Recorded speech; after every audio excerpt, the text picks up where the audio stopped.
I used to feel completely overwhelmed by AI. Everywhere I turned, it felt like I was already behind. Personal truth, as a woman over 45 running a business solo, I kept thinking, do I really have the time to learn all this? Am I too late? Is this even for people like me?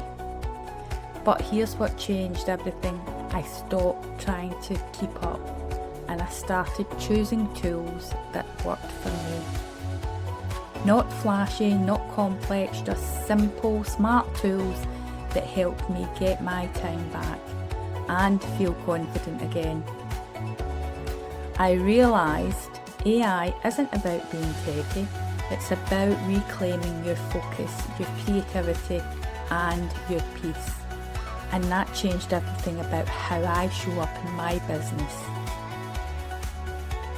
If you've been feeling the same way, I created a free guide with the 7 tools that help me get started, and a clarity call if you're ready for more support.